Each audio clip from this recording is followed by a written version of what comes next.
Hello, everyone. Sorry I'm late. Sorry, the Pledge of Allegiance.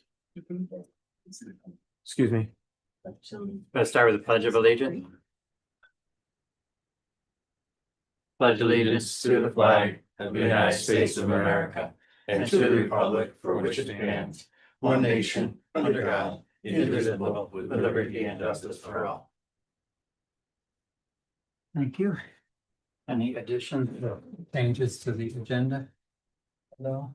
Everybody's good doing their report. Yeah, I have actually two things. I have the tree quote that for Bartlett Tree Service Okay. to move trees, and also a proposal for Office 365 migration from CNY Rick. So let's do that after the departments. We'll do it by B and D. Okay, our meeting minutes from June 23rd, 2025. Move to pass. Second. Moved and seconded. All in favor? Right.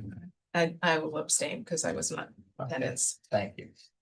Our abstract number 3 dated today, and Laura has the amount. The amount is $362,389.25. So Moved by trustee Dan, Second. second. All in favor? Aye. Thank you. Next, we have an update from our Yep. county legislator and former mayor, Mark Wilson, so.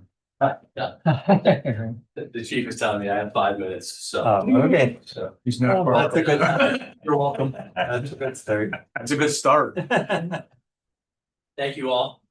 There's a PowerPoint that's gonna be shown behind you. You're a little ahead of me there, Aaron. Sorry.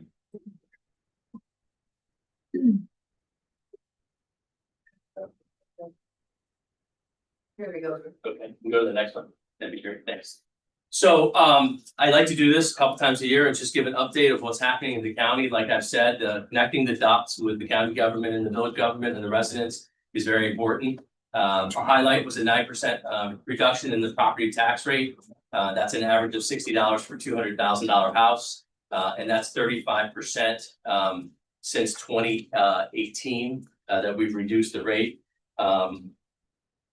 There was a question, you see that we have invested $220 million. There was a question on housing and how that's broken down. And so I got a breakdown of it. OCHIP housing incentives have been $22 million. Land bank support is 1.5 million. Land bank delinquent taxes compromise was 4.6 billion. Properties foregone with affordable housing projects or taxes foregone with affordable housing was 9.3. Taxes foregone for SIDA housing projects was 8 million, and sales tax foregone on SIDA housing was 3.2. And then temporary housing for the last 3 years has been $44 million a year times 3. So that comes up to the $220 million that we spent on housing and temporary housing. So I just thought it was important to show, because we're talking one of the big initiatives that we have in the county is more housing. And we really are trying to help from the bottom up municipalities and developers create more housing for the residents. Next is our lead abatement. We continue to invest. We have $14 million currently available. Finding individuals to become certified contractors is still a challenge, but it's getting better. We're working with the city school district and we're working with BOCES, and it actually has helped. And the wait between the initial application is down. And if you look at the testing, we've done just shy of 3,200, 3,148. The city has a majority of it with 175 that are testing positive. The county outside the city is 15. So we're getting there. We're getting out to them with a mobile testing lab, and we're working on this issue. There's more that we can do, and there's more funding that we're hoping is going to be in this year's budget coming up. So next. I have a question on that. Do Yeah. you find that the housing, the existing housing that has more of the lead problem is more in a concentrated area? Or is it just like buckshot throughout the county? Throughout the city, a majority of it throughout is the still in city. the city. Okay. And I think I said this before, the lead pipes, the city got their testing back in, it was below the standard, so that's progress. That's not exactly what we want to see. We want to get the lead pipes out and help them do that. But It's the paint, it's the Yeah, windows, yeah, it's the inside, Yeah. which is about $30,000 to $40,000 a household to remediate. Yeah, Which is the Yeah. difficult part, you know what I mean? So we could go through that money Yeah. in a year, but not have, we don't have enough contractors. So we're still beginning and we're working with the city. It's going very well. The okay, city is stepping up and the city is being, has gotten their paperwork in order and we're starting to see progress. So safeguarding our kids, I was very happy to sponsor this, to stop our cameras on school buses. ESM school district is taking part of it. I'm hoping, working with the FM school district, there'll be the next ones, but when the kids get on the school this year at ESM, there will be cameras, stop arm cameras on those buses. There's 6 school districts that said yes. And we're still working through. There's no cost to the taxpayers. It's paid by the company. We get a share back of that revenue. I'm actually advocating for crosswalks in villages and towns, education for the school districts, maybe help with crosswalking, because I know the burden that the village pays, all the crossing guards in the village. But the money does dwindle after they start getting cited, the money just goes. But we're only doing 6 out of 19 school districts, so we have a lot of school districts still left. And the city is not part of this program. This is just a countywide program. They did their own stop arm legislation and program. Next. Another program that we're working on, and this has been very, if you read this, anytime a youth makes a threat in school, we are notified, an assessment, and actually go through it with mental health, children and family services, probation, sheriff's office, school resource officers. The school district assesses these cases to make sure the services are put in place. So what we're trying to do is proactively put a program together that when we see a threat or we hear about a threat or we know there's a threat, we have action in place. And this grant that we got from the state for $1 million, and there's a breakdown here, will help facilitate working with mental health coordinators, working with school counselors, working with the sheriffs, the DA's office, the judges, everybody involved in making sure this doesn't continue to happen, or if it does happen, we get them help. The idea is to help our children that have mental health crisis. Right. Does that go below the public school level? I will look, that's a good question. Right now, I think it's just public school. Okay. Or would it be early childhood? Below? do you see a need? Yes and no, it maybe not, but it'd be nice to have a resource. Yeah, To go okay. to it, because we are very limited in what we can and Sure. cannot do. If we see a situation where, at 2 or 3, they could just be aggressive, but without anybody, where do we go with that? Right, and yeah, I mean, it sounds crazy, but fact is, it could be. They could use some intervention that young, it could be more beneficial, yeah. Even before it gets to Yeah. the public school or, tools and experts. And the nice thing about this money is that it is a grant that we got through the state, but it will be funded. We have another program that if we don't get the grant next year, we're gonna put it and add it to our youth violence initiative that we're gonna be working on. And then we already get funded, so it won't be positions that go. It's not a one and done, It's not a one and done. okay, No, and I think this is very important because talking to the superintendent, Dr. Desiato of ESM. She was like, this is a program, and they worked with it when they put the grant together. We're one of the, I think, 3 or 4 counties in the state that got this grant to do this. This is a pilot program, and I think it's very important. We're trying to make sure that we are doing everything we can to stop it before it happens. So, okay, and I will get back to you on that, so. Okay. I spoke in Manoa last week at Monday night, and one of the questions was Micron, so I added this to the slide. We wanted to make sure you had all the information. There's the site that if you want to find it online. The public comment is now underway through August 11th. There is a public hearing Thursday at Liverpool High School. There's 2 sessions, well, 3 sessions actually. Comments can be made, and there's the email. And I will give, Karen has this email, so she'll prepare this PowerPoint, so she can put it on the website for anybody that needs information, they can get it from this. But we are, it is moving through the process. The legislature has virtually nothing to do with the public comment period, and none of, all this is working through its process, just like it would work through any other board. But as soon as that's done, then we'll see what comes up with the public comments and see, what we need to do. Excuse me, so the county cannot do anything to extend the review of the 20,000 feet is past the 45-day comment period to the requested 120, because I tried to take a stab at this and it's onerous.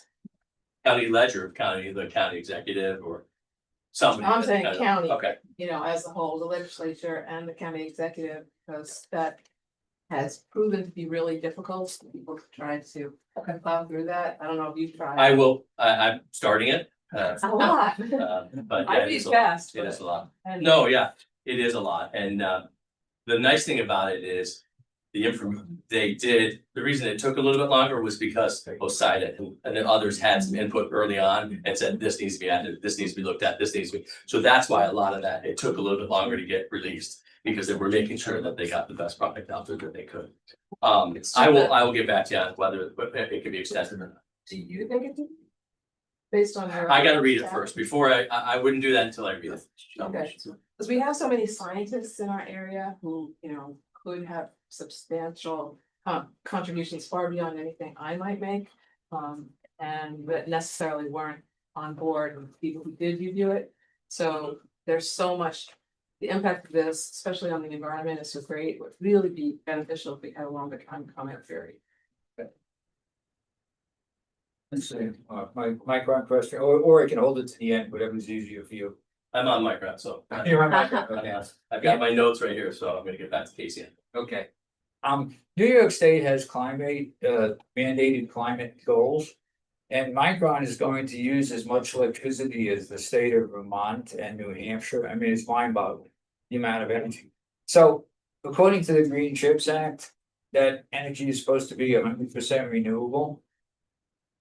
You know, I've worked with a coalition of environmental groups and we've been trying to get an answer from Micron. What's the breakdown? Like how much is solar, how much is hydro, how much is nuclear? Could you folks find out? Because Micron has the ability by itself to derail New York State's climate goals. I will ask that question. I do wanna let you know, the governor signed off. The governor signed off on the gas and electric. She had to before it could be processed. I'm just saying that is because I found out, somebody asked me that question, said, they said it uses more natural gas in a month than a borough uses in a year. Right. In New York City. Well, We had to find out, we found out, we did a little research and the governor had to sign off on it. Right, well, for the industrial process, if we want computer chips, you're right, they have to use natural gas, but for all the electrical consumption. Yeah. That's supposed to be, because we, you know, New York State's giving them through the Green Chips Act, you know, a few billion of our tax dollars money. Right. And that's why it'd be nice to hold them accountable to 100% renewable. Correct. So if you could find that out, you Yeah, I would will. be the man. I will find out. Thank you. Next is, this is a new local law that is being proposed. It's at Ways and Means on this Wednesday. They're looking at changing the terms from 2 years to 4 years. And then they're adding term limits for the county legislature only. So we would, instead of 2 years, we would serve 4-year terms and then there would be term limits of 3 terms. This is gonna be a ballot initiative, so the public will get to weigh in and the public will vote yes or no on this. And it is bipartisan right now. I think there's 3 or 4 that are, the Democrats are joining the Republicans in this initiative. So did you have a question? No, say two. Oh, okay. So this is brand new. This just got released on Friday You're on a tight timeline, this also, if I'm not mistaken. to get it on the ballot. Right, right. 'cause you're really. Yep. Pushing it very hard. Yep. So if you believe in term limits, why isn't the county executive also on the ballot for term limits? This was an initiative that was started by leadership, didn't come to me and ask my opinion. I got the email on Friday. It did fail 20 or 30 years ago. They did it because they didn't put term limits in it. But as far as who was in it and who wasn't, I know that one of the thought processes was why not start with us and see if it works and see if it's something that's viable, and then we could expand it to other offices. Again, try the bottom up approach instead of the top down approach. So next. This was a tough, we lost 2 police officers. But I always kind of live in this motto, out of something bad, something good comes. And not that this is good, but we honored Lieutenant Michael Husak and his family with naming our emergency operations center in his honor. So everybody that goes through those doors will see that name and realize what he did. He was not just a police officer and a lieutenant with the sheriff's department. He was part of the EM office. He was part of the sheriff's integrating emergency management. He was a fireman. He was a paramedic. He has family ties to Fayetteville and Manlius in their fire departments. And then Michael Jensen, we have the Wall of Heroes. That's going to be right when you walk in. And if you haven't been to the Emergency Operations Center, having everything under one roof in one spot right now really does help us do that. It's something that's very important. Next. And again, I think it's important to try to continue the Main Street program. We've seen the benefits of it. Fayetteville was very fortunate last year. And we're working right now, putting our list together of what we want to see in the next one. What I've heard from a lot of mayors and town supervisors is, this is great, but we're not keeping up with the infrastructure, sidewalks, curbing, streetlights. We're having a hard time. We're doing all these great things to the Main Street, but yet we can't keep, because it's expensive to do. It's triple, double what it used to be. So we're going to continue to see. I've got an acronym for it. Lori knows VIP is our funding that we get from the county. I thought about VIG, Village Improvement Grants, something that we can give you and have a little more flexibility. We used to have flexibility, then they changed it and said it had to create or generate sales tax or revenue or help enhance an area that was blight. That's tough in Fayetteville because of the work you all have done. But we're trying and we're working through another program that looks at infrastructure, whether that's sewer, water, streetlights, things like that. So those are great projects and those are enhancing the village.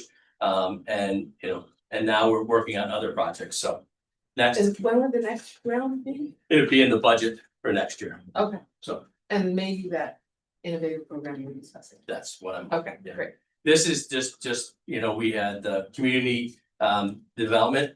Now, Fayetteville was very fortunate, but also was the Village of Manlius. I don't represent the Village of Manlius, but there was $150,000 that came back to the town.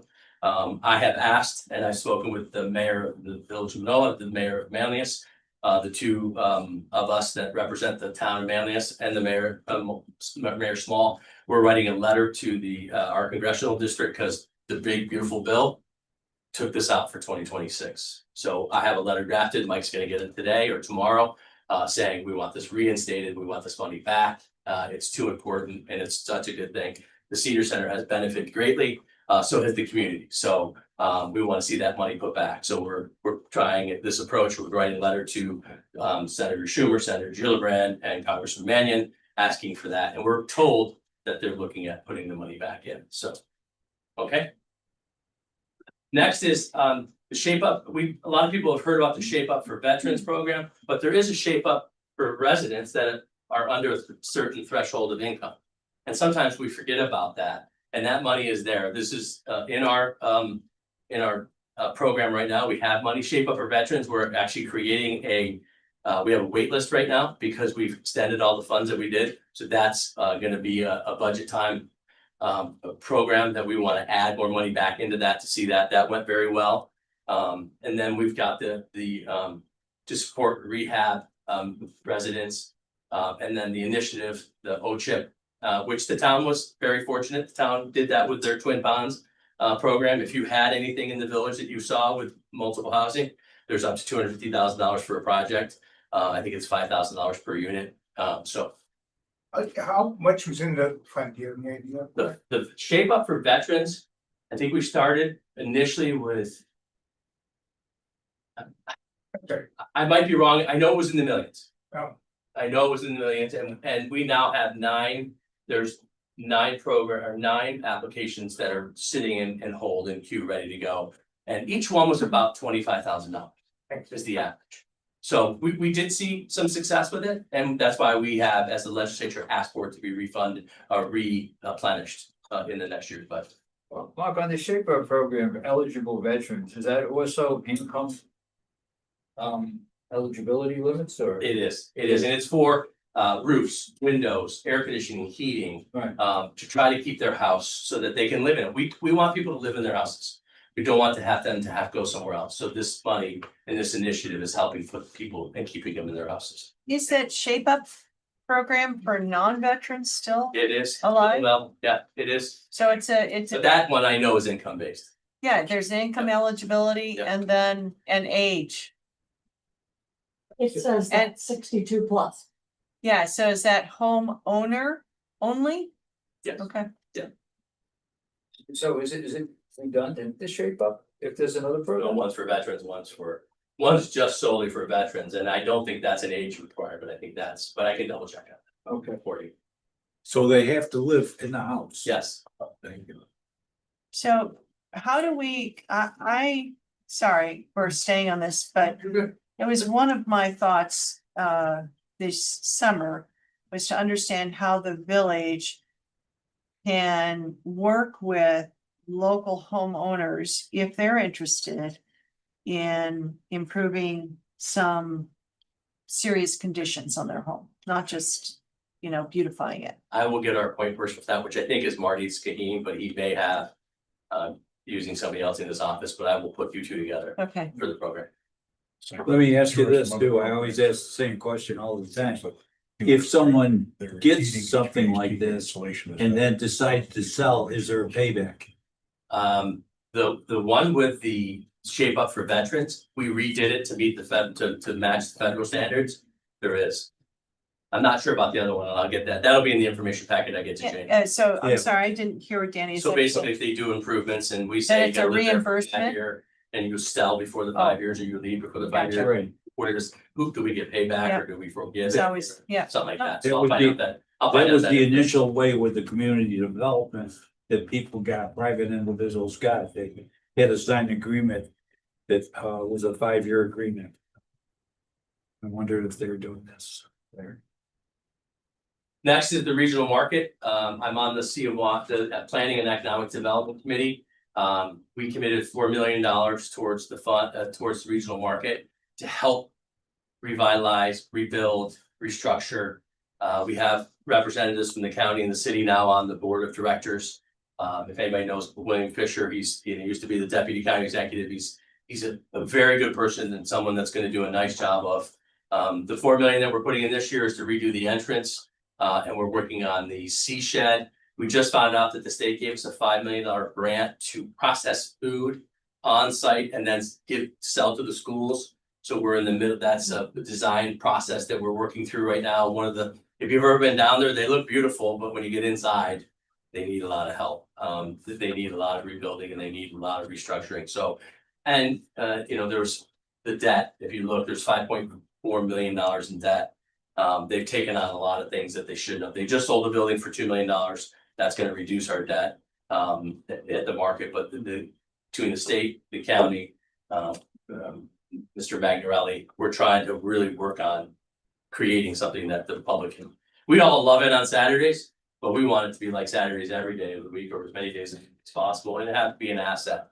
Teaching kitchens and test kitchens and learning centers and bringing the food from the farmers to that processing part. A lot of them don't have that ability to do that. We want to create the ability for them to do that and be able to take their food right from to the farmer's market. If they can't sell it, then they can process it and they have a way to do that. So, and our children would benefit with healthier food and true farm to table. So the regional market, we put $4 million in of the county taxpayers' money. I think it's money well spent. We were hoping to get the 35 million through the state budget. It got cut. But we're hoping it's back in next year. Well, just a comment about the regional market. I mean, it's the most multi-ethnic place in the county. If you go there on Saturday, I mean, it's people from all over the world. It's a great experience. I used to go as a kid and my parents, I'd be like, we have to go. Now I go, I love it on Saturday. Then I bring my kids and I can and do all the things. It's just great. And you're right. It is a melting pot of people and it is something that's special. So. Back to our veterans, I just wanted to put this on here. We're working actively with the veteran service agent. There's the Reefs Across America that I'm working with our local VFW with. That's a picture of a meeting with Paul Hernio, who is part of the local VFW. They're mapping cemeteries now. A lot of people don't know, the behind Beard Park, the cemetery across, there's about 350 veterans. And then an IC, I think there's like 150 or 175. My numbers might be off. But some of them aren't marked still. And some of them, we have a lot of cemeteries that aren't in good a shape to recognize our veterans as well as say faithfuls are. So this is an initiative that all is working on that I'm helping them with. Also the Reefs Across America. I saw it in Pompey 2 years ago and I said, why can't we do that in Fayetteville and Manoa and Manly? I said, we have the resources, so it's something that I'm working on. And I'm proud to support our militaries and our veterans. There isn't enough that we can do, so. And then this is just some pictures, there was Mike and I recognized a lady who she taught at IC and she was her 100th birthday. John Falcitano, who had 40 years of service with the Fayetteville Fire Department. Mayor Worrell, we gave him an honorary degree or honorary proclamation, and then the Manoa's parade. It was just, I just wanted to show people that, that we're celebrating we have a great district, we have a great town, we have a great village. I think it's important to celebrate that, and that's Mr. Heffernan, and he was a Manlius fireman. He was honored at 911 ceremony for being the dispatcher of the year. So. And then this is just out and about. There's a couple pictures out in the community, where there's open houses, there was the Fayetteville Festival. There's the Fayetteville Free Library in the bottom corner. There's the Memorial Day Parade. There's the Mayor's Turkey Dinner. There's me sitting at 911 just learning about things. So just out and about, meeting with the mayor of Manoa. Just wanted to show people that we're out there and trying to help the community. The last slide is just the working together. Something that I learned as a village mayor, that the more we work together, the more we're going to succeed as a district, as a county, as a village, as a town. And this is just pictures of, everything that we're working on. And Assemblyman Serpy, and the mayor of Manlius, the mayor of Manoa, the town supervisor, and that was the League of Women Voters breakfast that I got invited to. So I just think it's important to showcase that we're working together to accomplish a lot of things in the district. And then there's my contact information.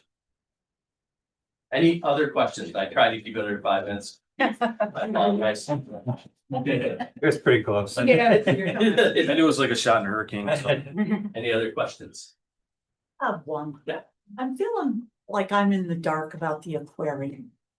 And I just wonder, if we as residents could somehow be updated as far as like the most recent business plan for the operation. When I talk to people, a lot of people, kind of think it's a white elephant and are concerned about taxpayer money, having to support it and for how many years.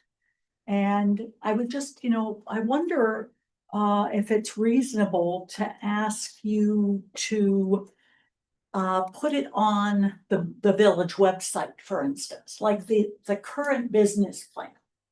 I will ask for that. Thank you. That is something I think me and my neighbors would appreciate. Okay. Also, to include, like, what would the annual costs for taxpayers be? Like in the next 5 years, each year? And I also understand that the county executive has raised money through a foundation that he created to be donated to the county, not just pledged to pay for the costs of the building of the aquarium. Is there? Have you asked this, going back to the business plan, have you asked this from anybody else before you asked me? Have you requested it from anybody? No, okay. No. So the second question was yes, there's a foundation that was set up Right, to, same as the one that was set up for the Friends of the Zoo. So okay, we have the for exact the same. aquarium, There's one right now that's set up for the Friends of the Zoo. Now there's one that's set up for the aquarium. Yes, so people can donate to that fund to help actually recoup construction costs, naming rights, and then the fish and other wildlife that needs to go into the aquarium. so that money could will be- And there is potentially offset what taxpayers are paying. the taxpayers are paying only what was authorized in the initial vote for $85.4 million. We voted no to fund any more additional funds. That's what I was. That was it. gonna say. Absolutely, we voted no. Or- We said to the county executive, he asked for $11 million grant. A grant, and then he would pay us back. We said, no, you have to go out and do outside sources. So the idea was to go through the foundation and then naming rights and other things. So you can name a fish. The Honeywell money was, until I read it in the paper, didn't even know the Honeywell money existed. So I'm learning about that now. Thank I'm you. reading through that. Well, thank you. I will get you as much as I can, I'll ask. Yes, So and maybe if it could be put on the website too, just the current business plan and what Yep. we can kind of expect. Probably on the county's website, right? there might be, yeah, but I'm gonna ask. Thank you. Where he's going to be at the senior center on Thursday at 11 o'clock for a press briefing. on senior center grant and award, so This Thursday? this Thursday. He just released it this morning at like 10. That he did a press release, so. Any other questions? Thank you. So I've been trying to learn more about surplus, and so we have a significant surplus. And as I understand it, at one point in time, what the legislature's goal was 10% of the general fund minus the certain expense. That was both expense and revenue, and then it got raised in 2022 to 15%. And our current fund balance of 240 million is above that. So when we talk about things like some of the projects we talked about that need additional funding today, and I think I just jotted down two that were like the regional market needs money. That came out of that too. And then the Trustees Village infrastructure gas. Would come out of that, so with the Yeah. enhanced VIP, we're trying to just.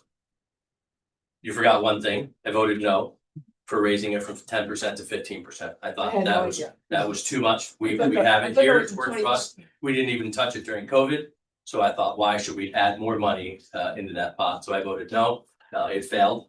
Or it passed without, I think it was some 9-8 or 10-7 or something like that, it didn't pass, but.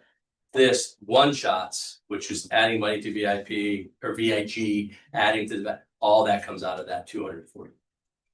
So we don't want to, and we're trying to do more of, like right now, we're in a study for $200,000 for the EMS agencies throughout the county. The fire service is actually asking us to come and do one. We've got an initial funding or budget of $1 million to do that study countywide. That would come out of that. So instead of we were bonding for tree treatments, for EAB treatments. I'm like, this is nuts. Why are we doing that? So we're taking the money out of the fund. We're using that.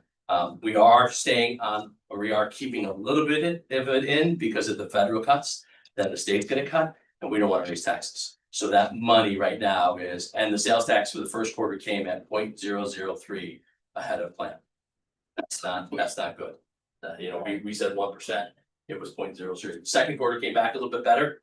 And I was thinking earlier, I get a weekly update from the controller's office. I think it's a great email every week. If you haven't gotten it, it's very, very helpful. It goes through a lot of what's happening. This week's was sales tax, second quarter sales tax. So, I can get you a balance and make sure that the numbers I thought it was 220. I didn't think it was 240. So, that was the latest number, but he's actually they're coming to Ways and Means on Wednesday to give an update from the controller. And spend some of that. Nope, no, we don't have, we're putting together our wish list right now of items that we want to cook together Before the end of this party. before the end of this. Those will come out of that fund balance. Okay. And that looks at the county as a whole, That's including the city. Yes. Oh, yeah, Great. Yeah. we How do spend you- a fair amount of money in the city. Keep accumulate, it's so that it's so high. It's and Lori will laugh at this, all the money that we had, the water fund that we used to get $30,000 a year on, for 20 years got nothing. And now you're getting. How much? How much last year? On the $400,000 water fund. Interest, no, Interest and earnings. interest quite a bit more. Think about A lot $150 million. We don't budget any, it was so low for so long. Now they're starting to see some of that money. Sales tax last year was in the area of 5 to 15 million over what we projected. So that goes in, that rolls in. So those things happen, or with unfilled position, we're still having a hard time filling corrections officers, sheriffs. All this defund the police and do all these things that are happening have really hurt the recruitment efforts. So those unfilled positions is saving taxpayer money. So all that money gets rolled over into that fund. And So then we as a board should talk to you about ideas. if there's ideas that, and we would want to do it countywide, again, we don't want to just say this is a one time for the village of Fayetteville. There is some ledge initiatives, but those are very small. I have a ledge initiative right now in the town for vibration monitoring, and there was a Perry Springs study done. I have another one right now that we're looking at for the village of Noah and one for Kirkville. Those are small, but they're helpful. I tried to do the tree one this year, but I asked too many times. So, but if there's something like a 10 to 20,000, there's some ledge initiatives that will help with that. Let me just say I'm sorry, go ahead, Casey. In particular categories or open? Open. Okay. I mean, it's not a, you know, like I've been Not trying to fine. hook the symphony, the symphony and the arts. So that there's grants out there for that the county does through our ROC tax, room occupancy tax. That is starting to dwindle a little bit because we're not seeing so many people, you know, in the hotel rooms. So this is not my fault, so don't count this as my time. Actually, I want to congratulate Ship the sailed. county on a couple of things that is working with. The lead program that they're with is really an extreme change in what has occurred in the past, and you and I both know Yeah. that. So I say thank you to the county for that. That's a big deal. The other part is the emergency management is really becoming a stellar program in the state. Because it is very much of a concern taking care of our fire service and our EMS. And our EMS right now is probably the biggest thing that everyone's looking at statewide, not Yep. just locally as we are also here. So That's why I was really pleased that I was able to get as chairman of public safety to say, here's the issue, here's the problem, we need to study it. And here's how we can, we're not gonna be the ones that fix it, we're gonna No. give the ideas to people. There could be, I'm just using an example, say they needed 10 million to start something. That would come out of that pool of money. Okay. Without going back to the taxpayers and saying, And we have to be very thankful for the sales tax. yeah, Really has been a flood compared to where it was in 2020. And what it's the number one really is not revenue source in the county's budget. Yeah. It's more than property tax. So, big deal. You did mention, we talked as a board and have concerns about the impacts of the cuts flowing down from the federal government, to state government, county. Is there a group that's looking at identifying what those cuts mean in the next, because there's some cuts that hit in 2025, 2026, 2028. Projecting what some of those cuts are and what might be needed to offset that. And I'm the thinking of- administration is looking Okay. at that. Yeah. We've already been told, because we're starting our budget, we start now, that it's a lean and mean budget this year. Those were the exact words that we got, so lean and mean. But I know we had a one-off of $1 million to pay for AI and new computers for the social services department. That's a perfect example. AI is going to save us money. AI is going to help us be more efficient. Not gonna lay off people, but it's gonna make us more efficient. If you've gone to the doctor recently, I mean, I went a couple weeks ago and literally she said it's an AI recorder and it literally transposed everything and no more of that. So it's already saving. We can do that in our social services, and that's why we put new computers with them as well as the AI software. And 911, the AI software is going to revolutionize what they do on the backside. You won't notice it on the front side, but you'll recognize it on the backside, and we're a part of that program. So Regarding the 911 center, I had the opportunity about 6 weeks ago with another group to go through there. And it just is so incredible. And I don't know if through you or whoever, it'd be great for so many citizens to see the way that whole system works and the dedication and expertise. So I don't know, just a little idea that if sometime, I don't know how you'd ever promote it or something. Yeah. But I was with a group that had access to a particular reason, but it's incredible that not just the technology, but the skill and the dedication of all those folks. we're very fortunate. The commissioner lives in Fayetteville. So it's very nice. But two new programs, nurse navigation, which the chief knows about, is somebody calls and says, geez, I have a headache. Normally, 2 years ago, that would have been an ambulance call, and they would have been out of district and they would have been at the hospital, and we all know the delays. Now, that gets triaged to our nurse navigation, and it's taking about 10% of the ambulance calls out of the system. The other thing is we now have a mental health coordinator, and we started with 8 hours a day. We're up to 16 hours a day. In the budget next year, we want to do 24 hours a day, so that police officers aren't having to be the first line of defense for a mental health call. Yeah. But to get those people to understand that, to get legislators to understand this, to get people to understand the importance of what does 10% mean? 10% means 10% less calls that can go to an urgent care or go see the doctor. It keeps the rig in service. It doesn't put police officers in the line of in bad situations that they're not trained to do. So there is a lot of great things happening in 911. And the third thing is we put up a health program that the governor during COVID passed that doesn't bypass civil service, but instead of testing, there's physicians in the health program And I don't, there's an acronym HELP and it means something. But 911 has been one of the biggest benefactors of that. We're actually, they have one more class and they're up to full staffing, which is important, which is really, really a good thing for us during this. So thank you for your comments on that. Thank you. Oh, Answer thank you very much. Have a great day. Okay, thank you.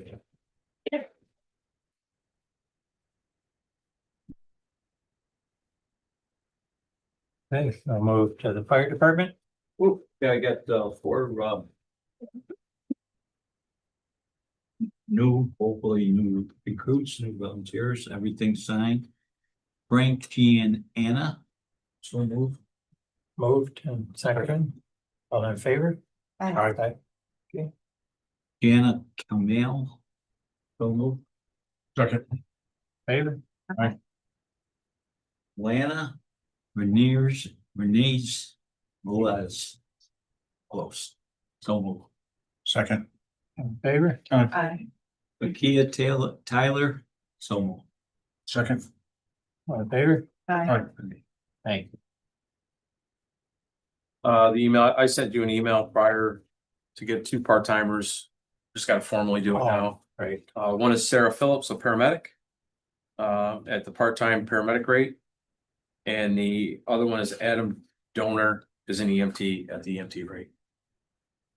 You already, so, You already did the so move, right? no, No. this was in between the meetings, so I got. In between the meetings, I gave them permission to Right. hire them because they're part-timers, they're not full-timers. So, So move. do you want them individually or together, Lori? You can do So move them together. Yep, so move Okay. the two part-timers. Moved and Second. second. Okay, any questions or discussions for the chief? Okay, all in favor? Aye. Okay, The last thing I have is, after the whole flooding situation in Texas with the emergency management not working, I reached out because one of the comments was a siren. They didn't have a siren to notify people what was going on.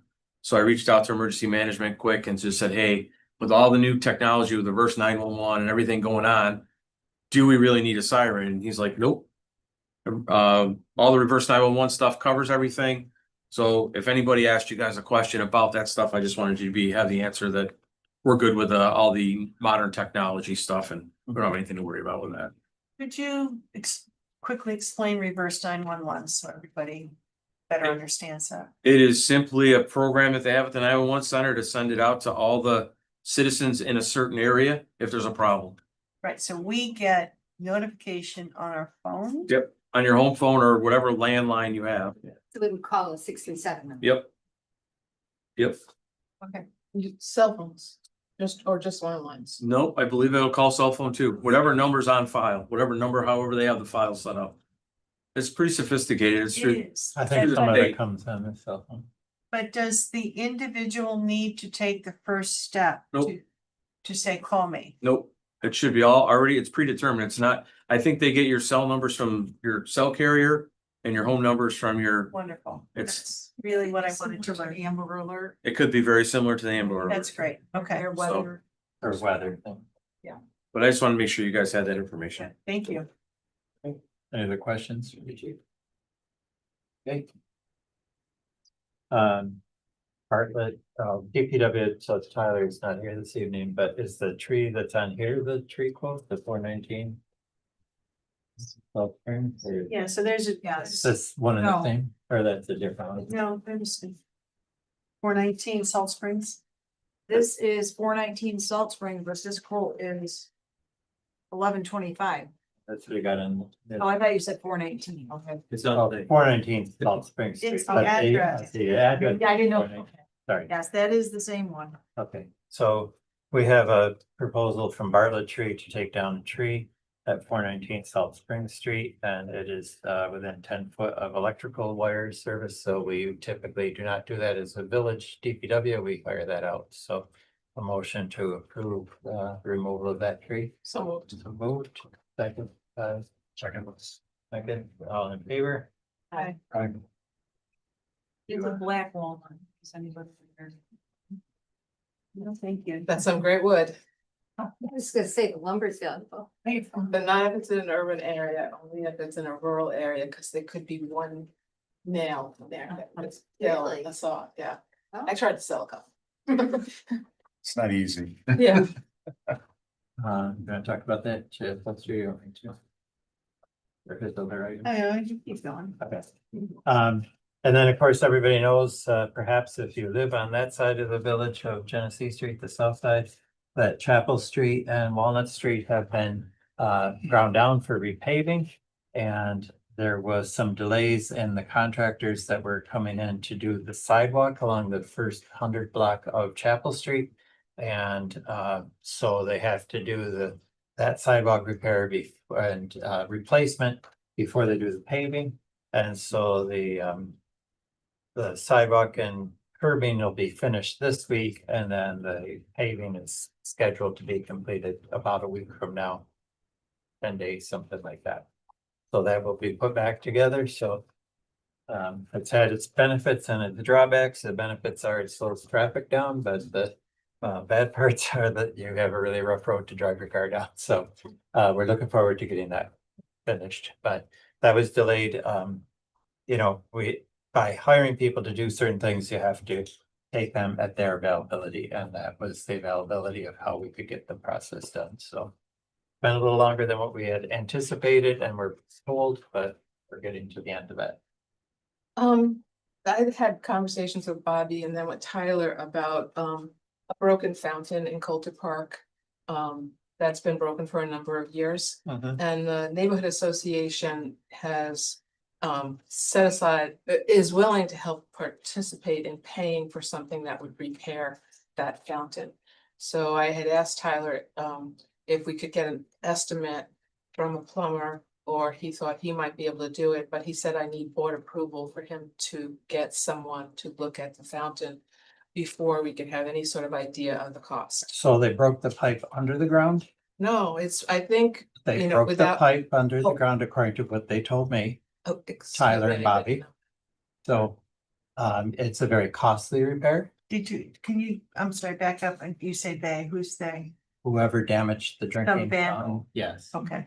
because I won't say young, Well, that's older in okay. between. It was somebody, someone Okay. damaged the water fountain. Okay, I was told that it was damaged under the ground and it would be way more than what the DPW could do to fix it, and that it would be very costly and expensive.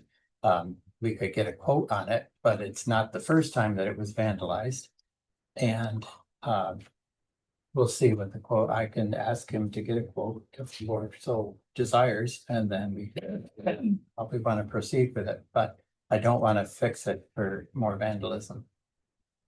So if you want the quote, we can discuss the expense and see what the homeowners association wants to pay towards it, if they do want to pay towards it. Nobody's under obligation to get an estimate as to what it would cost to fix it, let's put it that way, so. I don't see any harm in getting it. Yeah, I don't either. Oh, That's what I'm fix it. saying. I don't see a harm in I'll ask Tyler to get an estimate on what it would take to fix it. And then we can revisit And the that's all. subject and see where it goes. And where would I find out about, you know, when this vandalism occurred? And it occurred multiple times, because it's hard for me to understand that vandalism occurring under the ground. So I would just like to get caught up to speed on whatever report we might have on that. I'll ask Tyler if they have any reports. I don't have any information about it. I don't know if the village office would have anything. I don't, not that I'm aware of or whatever. Realize it was under. Yeah, he told me it was broken down below the grade level, whatever it is. That's what I was told last. There So was I will ask. Period. There was a year where there There were rocks put in was a lot of there was vandalism a lot of going on stuff at in that general. park. There were Yeah. signs that were being vandalized and other equipment pieces. I don't remember the year. I But I think I remember was on- this, I remember this. Well, the water fountain has been out of, hadn't been used quite for a a while. long time. So it was quite a while ago. Right. Oh, And it was vandalized, it was fixed, and then it was vandalized again. that's a bummer. And that was a long time. Right. I'll ask if they have records as to when it happened. I don't recall when it happened, except it's been a long time, as everybody just said.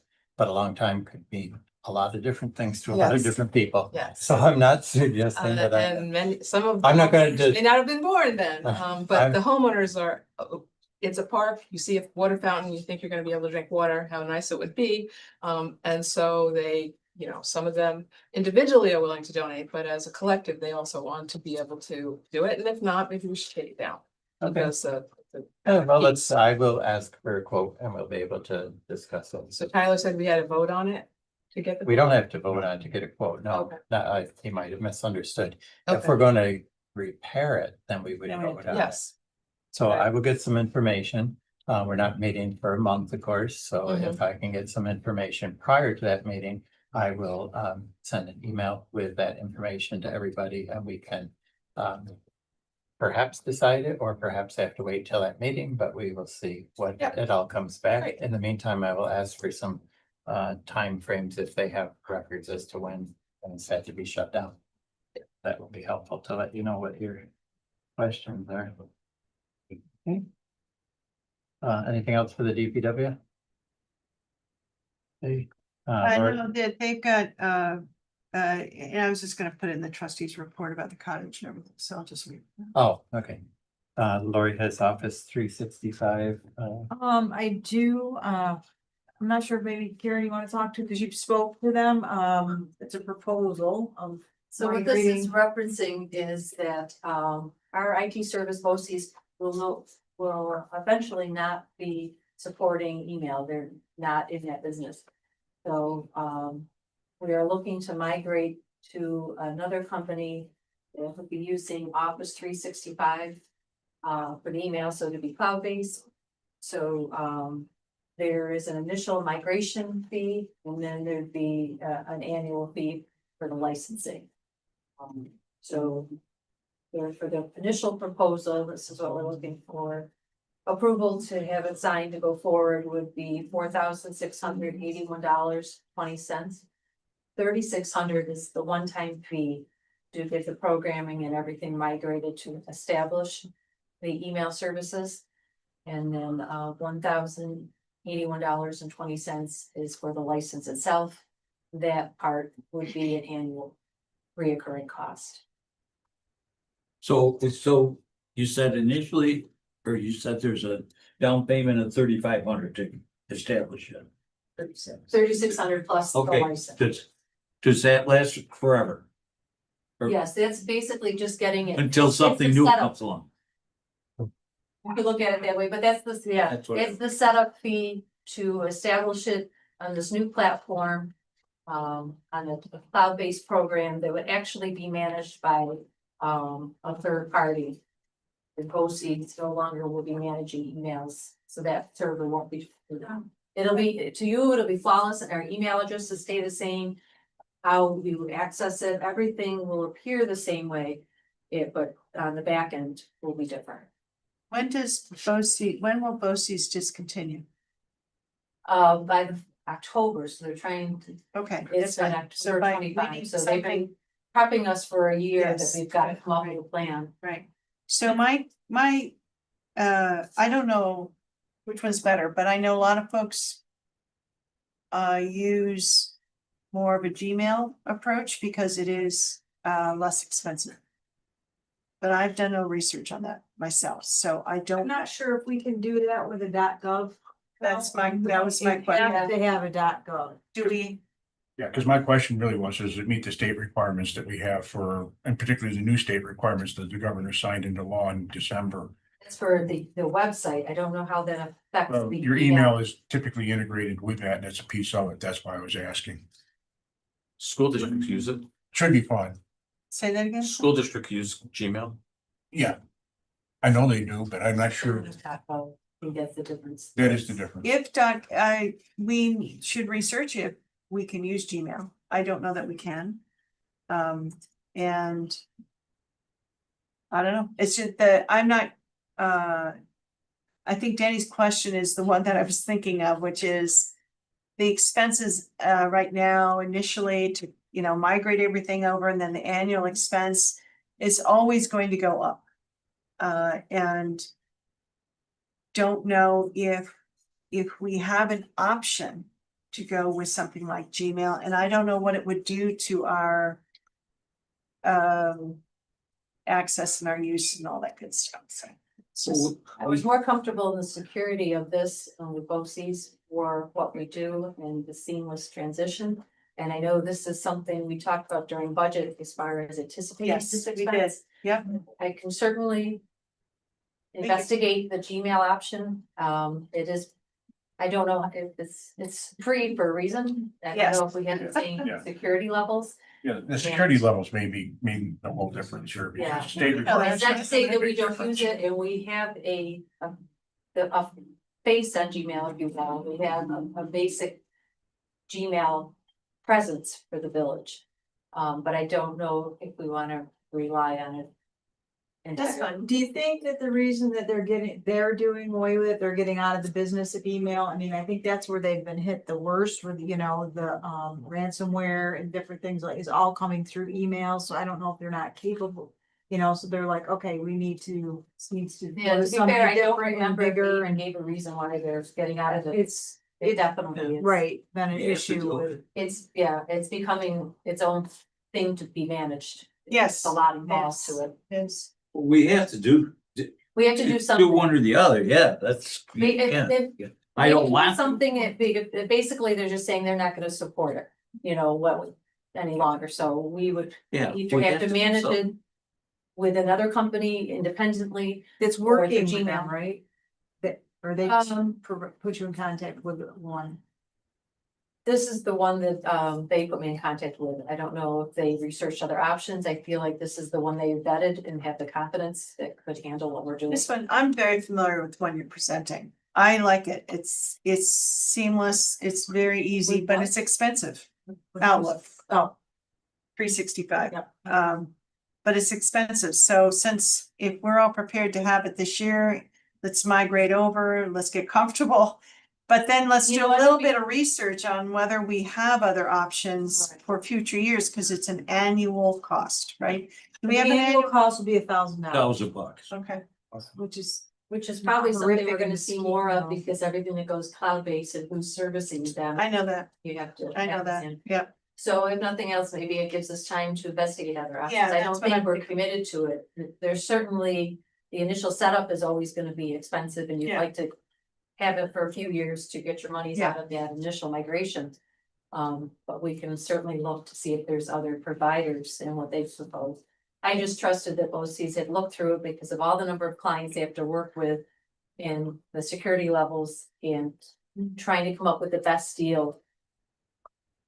And I think this platform is probably. The other part is if you went to Gmail, you have to go with a separate security firm in order to deal with this also. So that's not really what the name of the game is. This is actually working with your Office 365. You're actually working where you've got a variety of things working towards your security as well.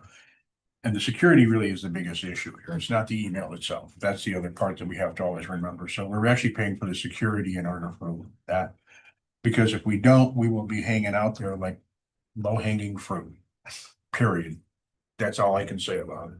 So I have no problem where you're going. I just would ask that we do due diligence and make sure that we're all set with the state with where they are with that as well. Are you looking for a motion for this expense? Well, I think we probably want to Um, move forward with it soon With this, they'll because certainly need to approve the quote and to get it. Because, to sign it. What's If your it's going timeline out on in this, Karen, when you need it by?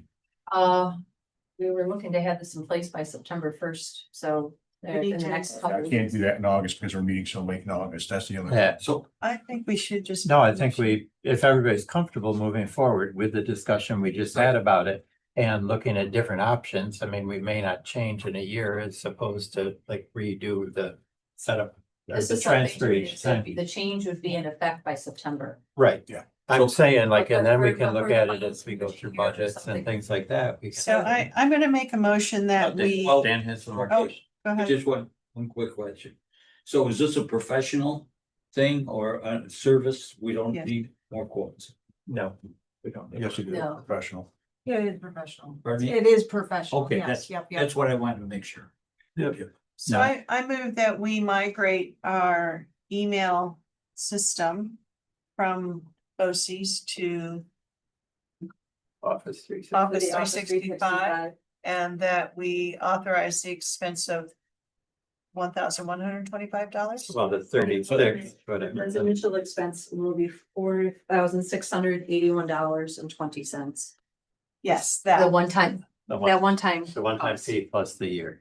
yes. Okay, I'll second the motion. moved and seconded. Other discussion? Yeah, what we just said. Everybody comfortable to vote? On favor? Aye. Okay. Thank you.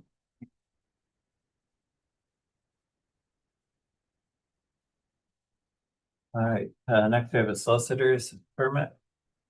Yep, we have a application from NIPER. They did come in annually. It's a New York Public Interest Research Group to go door to door, passing out information.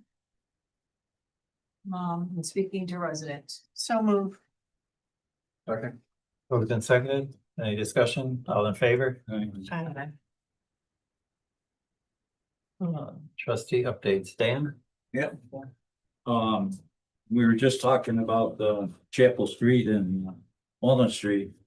And if you go Warren Street, if you go down Warren Street from the top of the hill from Genesee down, it has curbs in the first block. And if there are two cars parked side by side, I was trying to do an experiment with a fire truck, but we didn't get it, have it happen.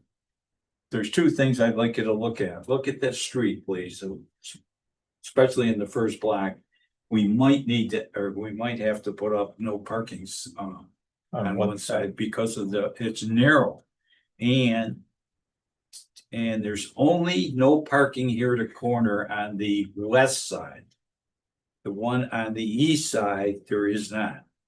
And it's very difficult because what happens is somebody comes up the street, there's a car parked, comes up Warren. A lot of people use Warren because we put bumps in Mill Street. So they decide to use Warren, get away from those bumps or whatever they're called. And that makes it very difficult because if there's a car parked on the east side near the top of Genesee, people obviously swing out around it. Now, the car coming into Warren Street from the coming east, but on the west side, taking a south turn there's a car sitting there. So it just backs everything up. So take a look at it and see what you think. I definitely feel that I'm not saying we must put no parking here at the corner on the both sides. There is one on the west. I was requested by residents who do not live on Warren Street, but use it now. Okay. Anything else? That's it. Okay. Okay, Cottage is being updated. We're gonna have DBR in there this week to work on the plumbing. Once they finish what we're calling first phase of the plumbing, then we'll finish the floor, put up the walls, get the bathroom framed, get the fixtures purchased and ready to, and then DVR will come back in and get everything installed. That will make me really, really happy because that means we'll have a spigot on the outside of the cottage and the gardeners will be really happy. We'll have happy plants. We're doing the best we can at keeping those barrels full. And everybody is really exhibiting a lot of patience and that's great. So. And the gardens look good. Gardens look really good. I took photos of them today. They look, Never looked that good. no, people are being very, they're tending to their own beds, but they're also tending around their beds so that it's just not, you don't have to like separate the weeds to see the garden. So it's nice. So that's those two areas. I did ask Mike Jones to give me a sense of what's going on in the world of code enforcement. And he shared some information, which I think it's all right here. I'm just gonna give it to Karen or somebody. And we'll leave it in the office so you guys can look at it. There's the first sheet is just a summary of payments that have been made to date for building permits, site plan permits, things like that. The total that we brought in from January 1 to July 21 is $18,434. I don't know how that stacks up to prior years. Just so you know. Feels good, but I don't know, so I can't really react. And also then, he shared the type of permits that's been requested and the months of this, it's all this calendar year, but the months in which these permits are being asked. The description's all here. I think what's obvious is the request for any kind of permit for work being done outside.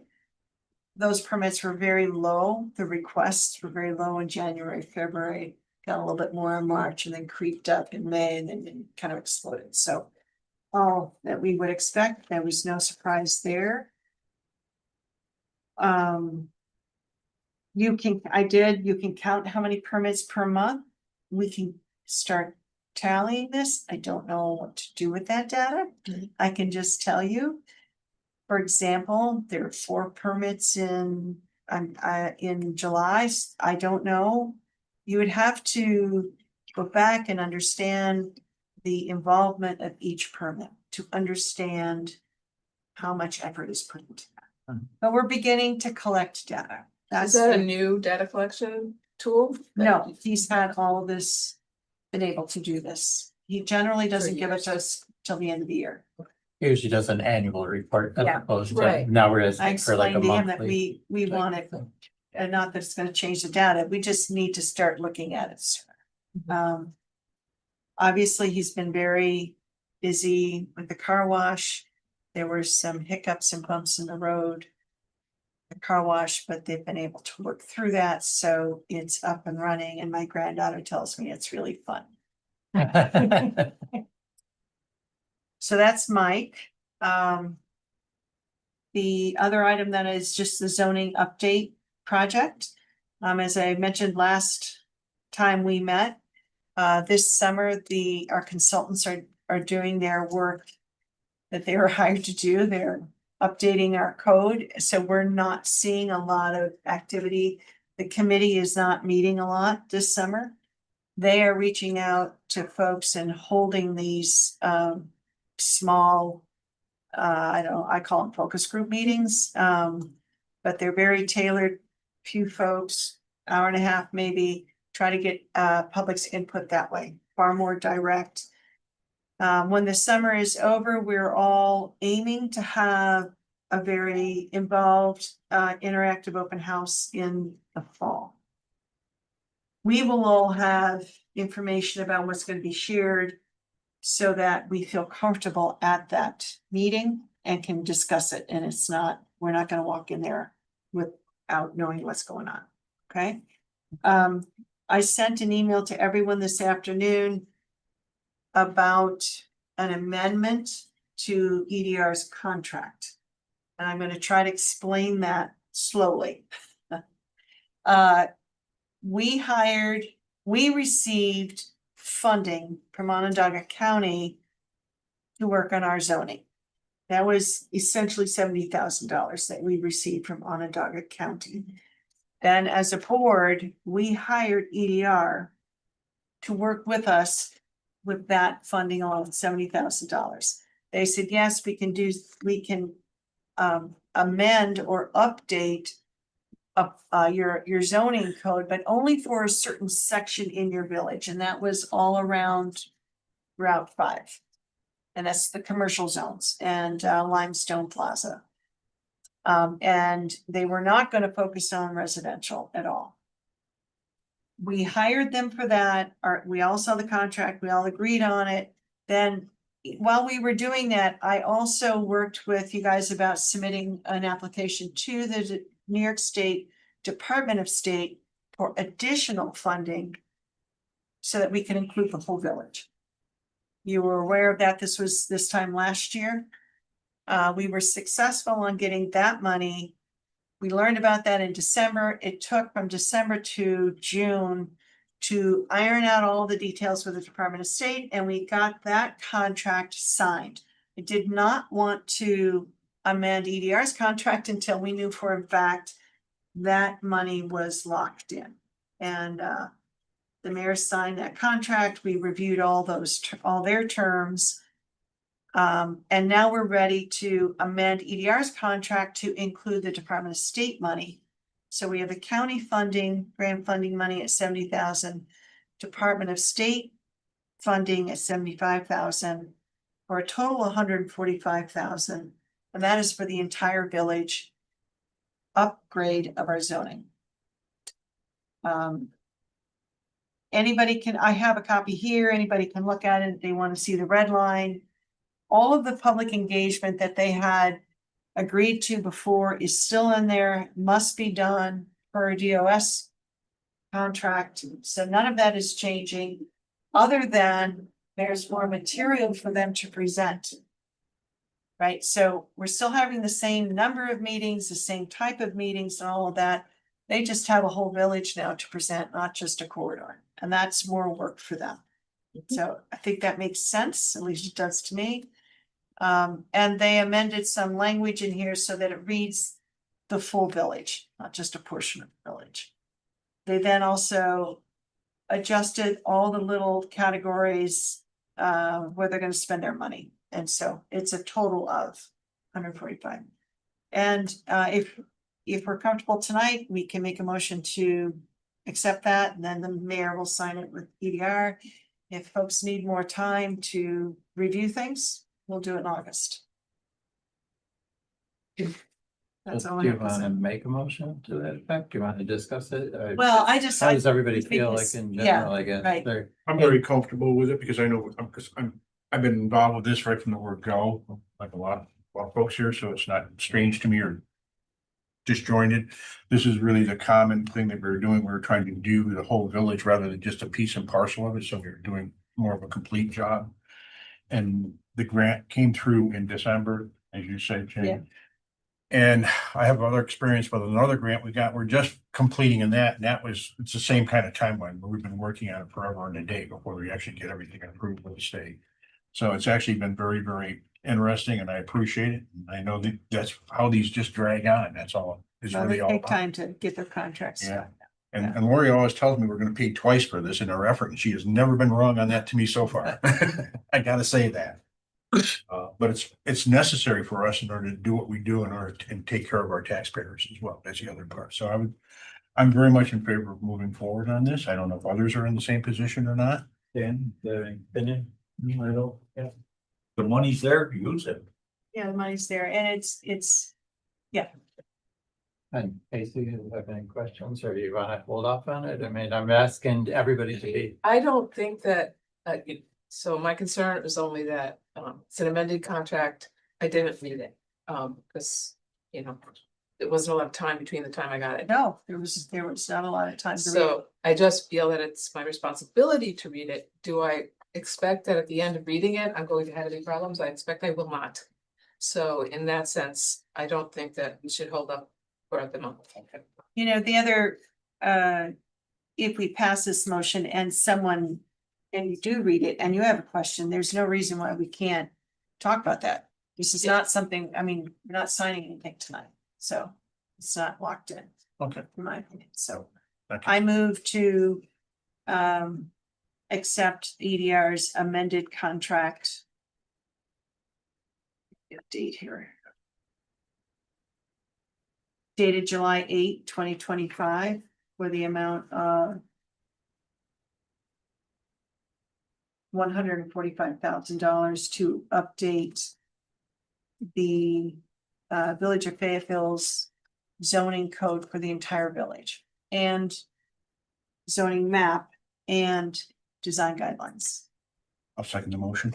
Can we add to the motion that you're gonna authorize the mayor to sign up with approval of council? Yes. Now, if anybody has questions in the meantime, entitled to review it. And the money comes in the village office. Yes, And then and we we pay. have to pay And then them and we then we pay get them. reimbursed. Then we. Yeah, pay. it's a reimbursement program. We have to pay them first. And then there is a very detailed payment request sheet that we fill out, send it to DOS, and they reimburse us. It's why every grant we ever gotten Right, okay. is all reimbursement. Sometimes we get, you take a look at the things that you're signing, and the money is there, but I don't know how it got there. Yeah, magic. So, Nah. all in favor? Hi. Aye. Okay. So if anybody reads it of the board and they have questions or thoughts, if they could get the same with that, and Ted will be reviewing it also. And then if there is anything that needs to be clarified, Jane can reach out to Ted and or to EDR or to answer Right, questions. right. Because she's the most familiar with Right. it. Okay, I'd be happy to do that. very good. Anything else? No, I don't know if I'm forgetting something, but I don't Well, think we'll so. come back to. Oh, we- Doug, yeah. I'm gonna talk Yeah, about okay, that. all right, all right. Yep, All good. okay. Mark, I'm gonna pass on. Okay. Going forward or anything else. I, I had responsibility, I accepted responsibility for following up on the lead canal proposal that we were hoping to submit to Senator Ryan. And it has been 2 months and I don't have it yet. And it's not because I haven't checked in. I don't have an explanation for that. So that's my report. that's fine. And I continue to see the staff of the senator's office and like, what happened? You've been talking to us about this since March. So anyway, they talked to me and I try to figure this out, but I still hope that we will be in the time frame which it could be considered. The more I know about the canal. So today Jane and I met with representatives from New York State Department of Transportation and the Syracuse Metropolitan Transportation Council, SMTC. They had accepted a proposal from us that would focus on Route 5. And so today, we had a really, I thought, thorough discussion. For the sake of other people in the room, an extensive study was done in 2018 with tremendous amounts of data gathered and all of the usual steps that SFTC would use for public participation. So we do not expect that we will do that there will not be a process like that. This will be an addendum to the 2018 study, which will update the data, which will look at other recommendations that they might make for traffic calming, which will look at some things related to trucks, but in general, we will have an update of where things are, given the changes that we know and some of the predictions for change into 2050. I don't think we should have any high expectations that there's going to be a rabbit pulled out of the hat regarding this, but any option that we have that may contribute to the perception and reality of our villagers and with respect to traffic. I think we'll have a sense of what those are. And it was a good discussion, but I would also like to thank Jane because this is not an area of expertise that I would ever say I have, nor do I have the vocabulary. And Jane's 20 years of planning and profession as an urban planner and experience with the people there was very helpful in guiding the discussion. So I appreciate that. No, you're very welcome. But you did get a good win, I think. Won't come around for a while, but that was, Casey brought up the fact that down by Freedom of Espresso, we're all familiar with it. We have 2 driveways that one is just east of the traffic signal and the other driveway brings you right out to where the traffic signal is, yet it is not part of the traffic signal. Okay. So there is confusion. We have not, to my knowledge, had any major accidents there yet. But the question is, you know, Casey brought this up and said, this is confusing and arguably unsafe. So the Department of State, the woman who runs their safety and something department said Permits. state safety permits it is now on their list of intersections to take a hard look at and to assess. And the village had requested in the past that they align the traffic lights to include that driveway. Okay. And we were turned down on that request. Okay. But they're gonna So take a hard look at So it. I'm glad that it came up again because it never hurts to re-ask the questions that we feel are important. And the village did think that that was very important. At one point in time, we just got denied them, you know, they said it didn't line up exactly, so It they doesn't, it didn't. still doesn't. So they were like, you know, yeah, So they were looking at the maps. so and they were- said no, and but there might be, you know, it's a few years later, maybe there's a way, somebody new looking at it that will figure it out. So this doesn't involve the DOT at all? County DOT, it's So state. state DOT? Yeah, they were there today. They were there. It is them. Did they say that they changed the timing on the lights at the bottom of the hill? We didn't ask them about the light timing. But we can communicate No. with them. We have an open communication channel with them. Did you know that? Sir, I'm not even sure what. We have a car wash there now, so Yes. the car wash had, I don't know how they got it changed. Don't, Is this a positive change, Dan? Yeah. Not if you're coming down Route 5. Okay, don't bank on accidents for that intersection. don't bank on accidents. There's no, we have more accidents at Burdick Street Yeah, than we ever have yeah, at that one for some yeah, reason. okay, so we're thinking the same way then, yeah. It's, And I don't know if this makes any sense to anybody, but sometimes when you get situations like that and they're just, people actually do a good job managing their own business. There's a time to pull out of that driveway if you know when it is. Say again, There's a time to pull out of that driveway if you know when it is. So if you're a regular. that's exactly right. And that Exactly. area got improved with the park and connecting that parking lot so people can drive through the park to get out onto the street and turn right, left, or wherever. Yeah. Good question here. Yeah, how far up Route 5 is that study going? 28, well, the old study, 2018 study goes as far, I think, to the end of the town of Man, I think, certainly to the end of the village. The end of the village is my understanding. Okay, so the 2018 study looked at Route 5 from boundary to boundary on Route 5. Well, we have a copy of it. Yes, we have a Link on copy the of it. website. The current additional review of data will do the same boundary. But they're going to look at, they're not going to duplicate the exact same data collection because the truth is our change in traffic flow, volume and flow hasn't changed all that much over the years, just hasn't. And they have the data right in front of us, we can share, we can actually. Said that. Well, they've already done their data collection. I saw them with a counter out there. Well, Yeah. they're way off. I'm It's not changed gonna minute- Well, get all right, into we're not- data, but you lost my track of thought. Can I just add into that then? Mhm. That I think. A lot of villagers are in my head in the conversation today about various things that they've raised, and so there's the perception problem and and the data and, you know. The lived reality that we all experience at times when there is a lot of traffic congestion. And one of the things that was interesting to me is that the numbers may show that it's the same, but there is differences in how our peak traffic periods may Yes. occur. Have shifted. And so that our peak traffic periods may be longer.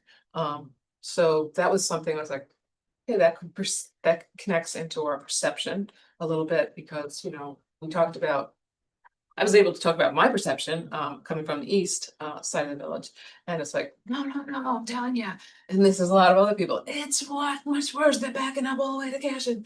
But there are some things that I think that they're going to they'll be able to come up with. Another thing was the current data doesn't necessarily reflect heavy truck traffic. And so they'll be taking a little bit of a look at that to see, because we also have a perception that there is more truck traffic, so we'll Absolutely. be looking at that. And They're They along got those, that right. along those lines. They're going to look into what's called origin and destination. That means where are the trucks coming from and where are they going to? Because even if we don't have historical data to compare it to, we are getting development in the next 5 years. And that will give us a good baseline for now to better understand how things are developing in our community over the next 3 to 5 years. So I was very happy to hear that, because that's going to give all of us a little bit better standing to understand before it's too late what's really going on in our neck of the woods. having that updated data before some of the large developments outside of our village, but on the borders of our village, will be important for us to track as we go forward. A lot of those have been approved already, though. Yeah, but for us, we're, Did you say approved? Approved already. yeah, What, a lot So- of what has? A lot of the big projects that Oh, we yeah. They're worry gonna about happen. with traffic that this study would help. Yeah, no.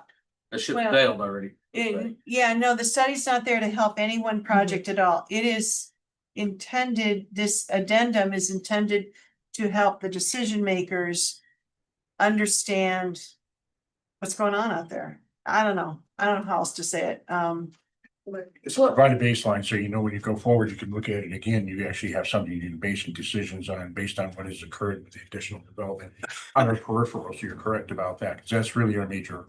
So there was another point Casey brought up. It was very interesting to hear them react to it.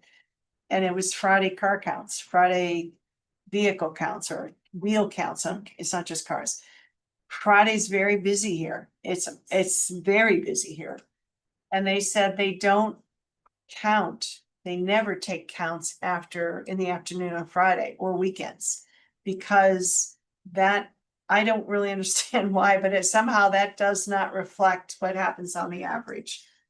And they're like, people are off of work, people are out to play, people are going to and from, and my reaction was, that's exactly right. And that's why we want to know I'm not a traffic engineer, so at some point, I don't feel. We'll make Dan comment. Yeah, I got all the, Dan I comment. have all the counts. I can tell you how much traffic, semi trailers increase. And then somebody says to me, you must not have much to do in your life. There's a question here. Go ahead. It's not just the traffic volume, it's just the overall safety of Route 5 in general at this point. We did talk about that. For That- pedestrians, safety For for, pedestrians, for people pulling in and out of businesses on that area, that's part of one of the reasons I'm here today, but because somebody's going to get hurt. There's going to be accidents, there's people, I mean, specifically for me, I will say it, I'm director of creative environment day school. I have parents coming into my parking lots saying we cannot pull in because it's people from Nice and Easy. We got friendly Honda across from us with all sorts of stuff coming in and out of there. And right now, they're doing very great. My concern is you're gonna put everything's gonna happen is gonna happen. Our kids walk on those streets.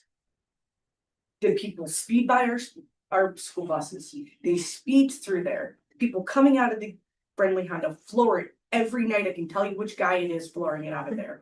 The guys from, apparently everybody that goes in a Nice and Easy needs to realize that you are on a auxiliary, not the main road, and people turning have the right of way, and I've watched cars pulling out of there almost hit my parents with children in the car. Somebody is going to get hurt. We can no longer take field trips. I can no longer walk my kids down to here. We have to come down here for a building thing. We go every month. Every month we're here. Now I have to have extra staff to walk 20, 40 kids down here to where we should be able to walk. Somebody's going to get hurt. So, and somebody almost did. And that accident happened on 5, was it any different time? My kids would have been standing there waiting for the bus and they would have gotten hit with the debris from the car. I don't know who I have to go to, I don't know who I have to stop. But somebody is going to get hurt, and not to mention those are little kids, we have kids coming off the bus, getting on the bus, and people are flying by buses with the reds on. Yeah, on that bus, you saw the, yeah, Weekly, yeah. at least once a week, I've got license plate numbers written down, I give them to the bus driver, I've gone so far as to watch them go past the bus, pull into the nice and easy, or Circle K, whatever it is, I'm sorry, I'm old. Yeah. And I have gone there and written down their license. That's actually one of the program that Mr. Olson was talking about also. With Well, school buses on the yeah, orange, June, I'm talking about too, because you're correct. In my office from 7 to 8:30, 9 o'clock, and then come back at 3, come back at about 2:30. Yeah, it starts at 3, that, And, you know, that peak time has spread out to and 3. not to mention, there's nothing you guys are gonna do about this, but we have tight corners we're narrowing. We are so tight that, and something else that I wish you was here saying, that the fire trucks can't even pull in to our school. Well, we did ask them to do some research and to bring back to us all of the potential traffic calming opportunities that that have not been taken yet. So that we just are better armed and understand what options. Now, we don't own the road, so we Right. have to work with state DOT to get anything done, but I may be off the cuff here and I apologize. Is there a way I can petition for a school zone? for what? School zone? I don't know if It's a you can good for a question. private entity like that, because it's not a school, I it's a, think, I think that's, yeah, but it's not a school. yes, it is. You are a school? I am Creative Environment Day School. We are certified by OCFS, New York State Department of Education, in the summer Onondaga County Health Department. And I guess I would ask the state if you can do that. It's a state road, so we can't do Right, that. I'm saying, who But will I I mean, go to petition for that, JCC, just to add more fun to everything, because I can't. I think they do. yeah, I don't know if because buses, I don't know, there's a, we can, I mean, everything else is gonna happen, now we can do that. Dylan, is that something that a resident can take as a concern to Senator Ryan? What, applying to add a school zone? Yeah. well, that'd be. I'm not- Yeah, I mean, we can certainly do the better. No, I'm sorry. Yeah, we can certainly investigate that for you. I mean, it would definitely be DOT that would actually. Yeah, do DOT. it. They would have to Who do I have grant, to talk to, cause I can't. well, you'd have to talk to somebody in the Website. DOT. Region 3 yeah. DOT, and there's like. Region 3 DOT, Yeah, okay. I would start there because Their website. they would know for sure whether it's one legal or available to you. Well, and our part of the process is quite frankly more funding it than, doing it. So, yeah. Right. So, Yeah, so it'd be more a chance for you to call the Region 3 DOT. Okay. Ask the question if it's something that you can do, 30? and then 30. see what you can do. There is an opportunity for the village to lower speed limits in general. Yeah, But but we we can't- can lower the speed limits all that we want to lower, but it's a state road, so I don't know if we can lower that one. Yeah. And we can lower the speed limits all we want to, Yeah, but but it's still people not gonna break stop. the law Yeah, and still speed, annoying. that's something we can't do anything You about, guys know, you know? significant portion of this traffic is avoiding through it. So Yeah. There's just no solution to that problem. Yeah. No, but if I can. But I would look into that if you want to at first and see, ask the question, because then they can give you the answers that we don't have. Sure, And then- will not like me, but. You're Don't worry talking about about it. safety, so that's not something about who. Within reason, No, no, I I mean, mean, just, I don't wanna ruffle it, but It's a valid it's question. gotten very bad. It's definitely changed. It's cheap, we don't come down here anymore. It's a valid question you have. The kids Yeah. used to be down here because of the crosswalks or what? every month. You don't feel safe walking I on our side, walk them down here. on our sidewalks? Yeah. It's a lot of responsibility. Okay, I can, Yeah, it's no, not that our sidewalks are unsafe. It's No, that that's- the folks on the roadway are going, 5 miles faster or whatever they're doing. Right. And it doesn't feel safe, right? So there's a difference. Yeah. We have a couple of big driveways that we have to walk across, and I literally have to hire extra staff to come in, or honestly, quite frankly, I stand there. The plaza.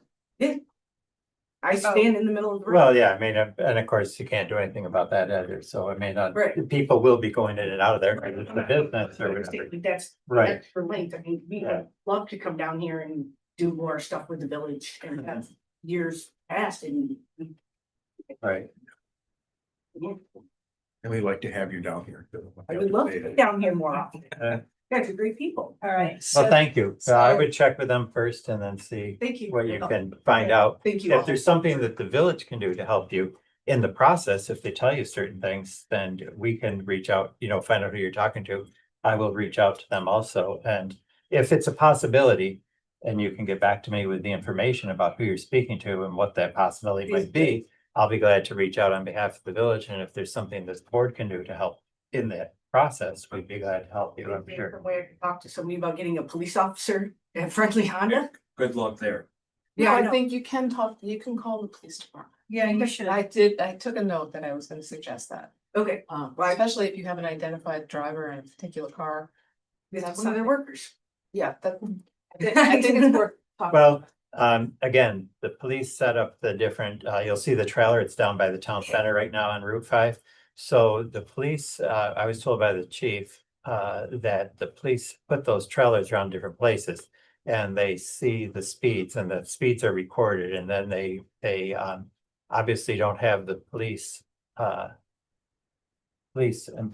policemen to be everywhere at all times. But they use those trailers, but what I'm saying is they use those trailers to kind of collect data. So they see the maybe habits of when they get a majority of speeders. So if you can notify the police and talk to them about the time of day or when it's happening. Absolutely. Then they would be more apt to be able to enforce something than just to say it happens, oh, it's just happening. It's without giving them a specific time range or something like that. So if you can give that information to them, you probably, might be able to get a little better enforcement from the police department. That's all. Okay, thank you. I appreciate all of you listening and sorry for my rant. You're okay. I got. So my third thing was, I spoke with Brandon Lazar last week after watching the board meeting. He's the Onondaga muralist who will be working on sketches for us for the mural that the board approved to put at the senior center. And so he was really glad to hear that that had been approved, and I believe he talked to Mike today, and he'll be submitting an invoice to get that process started.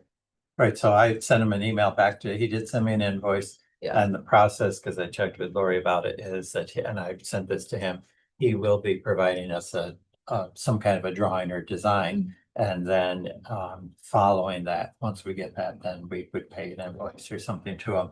We have to, as we talked before, submit that to the county for reevaluation for the grant opportunity that we have. And then we can proceed. So yes, that I've had conversations and I know you've had conversations. Yeah, so that's how- spoke with him. Yeah. I think we both spoke with him today. I have fun assignments and I just, I can't say enough about the library if you give me a chance, but their summer kickoff party was just so much fun and so wonderful. And they just create the best community events. They also do Ledyard Canal walking tours. So those of us who hear Ledyard Canal and feel like we don't know about it, they just did one recently. This Thursday, they'll be doing the Catskill Puppet Theater performance outside in that beautiful green space. And on August 2nd, they will have the Fayetteville Art Festival. And they put a lot of effort into bringing our local artists together. There's live music, there's food trucks, there's free admission and crafts and giveaways. So plug for the Fayetteville Art Festival on August 2nd. And then we have our Gage Center and they are doing walking tours. So what was it like when Matilda Joslyn Gage walked the streets of Fayetteville? So starting on Saturdays, July 26th, August 23rd, September 27th, I'll be putting these up on the bulletin board. They'll have walking tours through the eyes of Matilda Joslyn Gage walking here.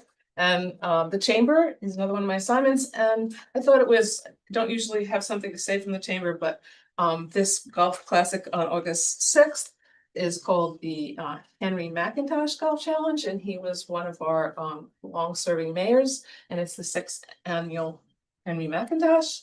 And that does it for me. Okay. You. Ted or Lori? Okay. So we've had discussions at times over the dog park, over concerns about perhaps the barking dogs and things like that. I did get responded and I copied you all in a letter about how the resident that is affected or appears to be affected the most can follow through with having a decibel meter reading so that we know if the dog's barking exceeds that type of thing. Also, at our meetings in the past, when we've talked about this, we talked about revamping the sign perhaps a little bit. We did talk about hours, although I don't recall that we haven't changed the hours up there maybe on the sign yet because the sign hasn't been redone. And- There's actually, there's the dog sign even I. Yeah. There's another sign that's off of the dog park. That has specific hours. It's a little unclear. Okay, Is it just so I the- didn't notice that sign myself, so That's- I will yeah. check that out too. But what I'm gonna give you tonight is a picture of the current dog rules sign. Mhm. And then I created, or just added, some of this stuff is not necessary to change.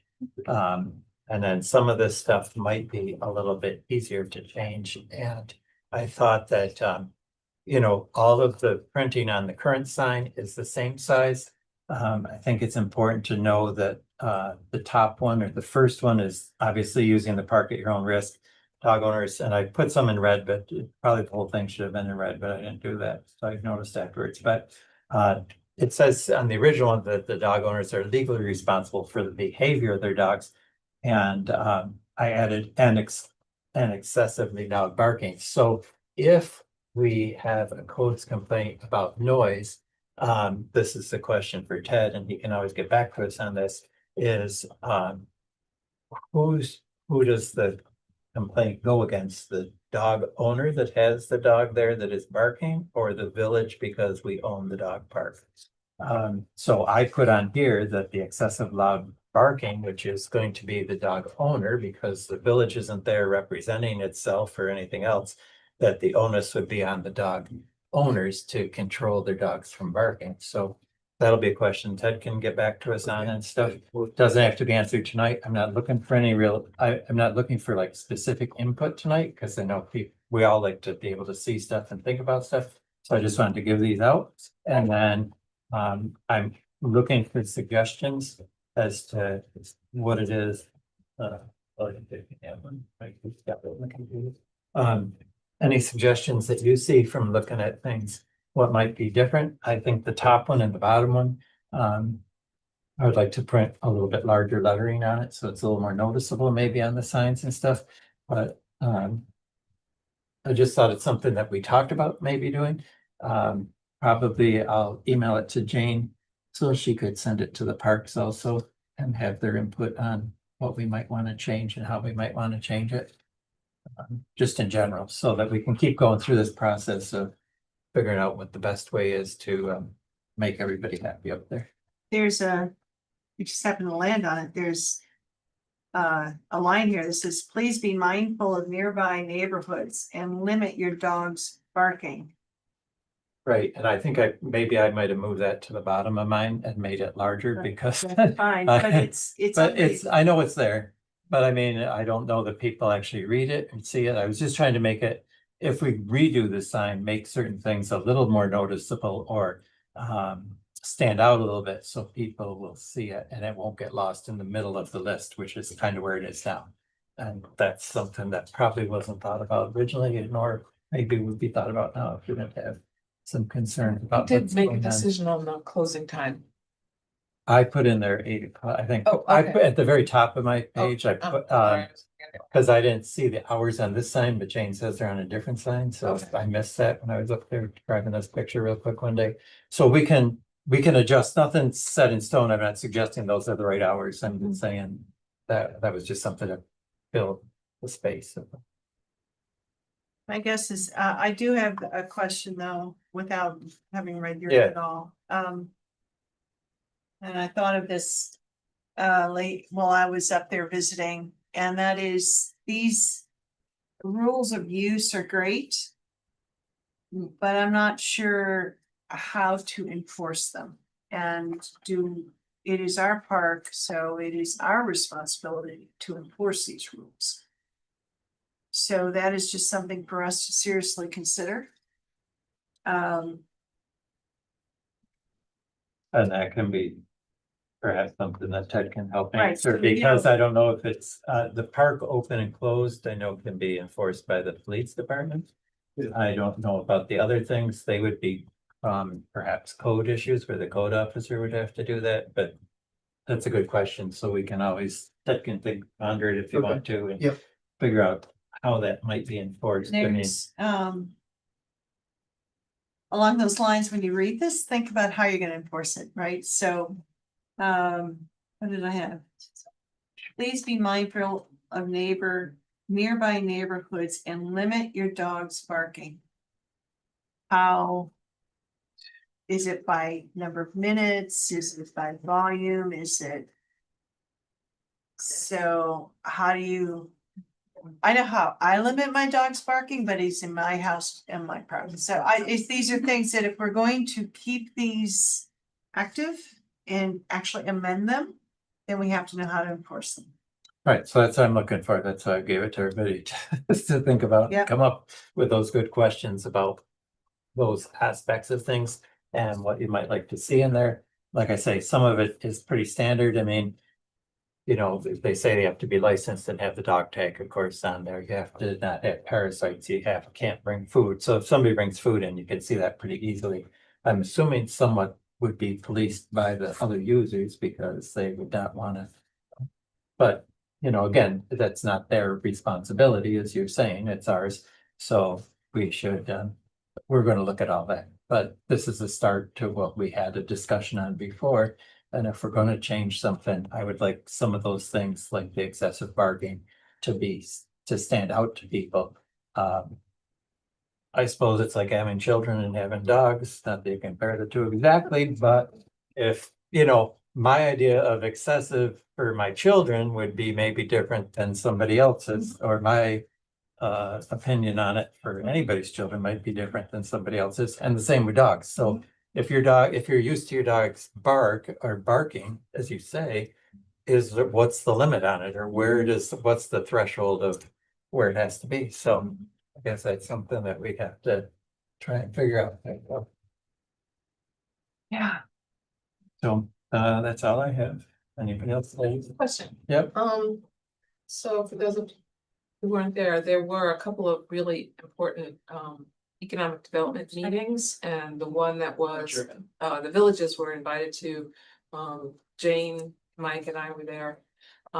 So it seems like to me that there may be an opportunity for us to have some discussions further about what we think about in terms of our economic development. And I think it comes up again when we're talking with I'm gonna say Professor Olson, Legislator Olson, you know, just mentioned tonight, there may be some things in the 10 to 20,000 range. And then I'm just like, I want to be in that race and looking at that stuff and looking for opportunities to collaborate with the villages and the towns about things that are our priorities, but I don't know where and when we have conversations like that about economic development.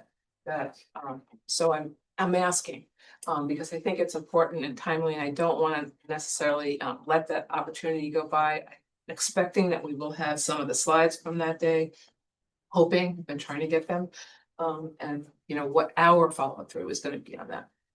I don't know if anyone else is there. Well, I'll tell you, for this year, we're already too late. Oh, yeah, Okay, definitely. so except that, all right, so let me back up.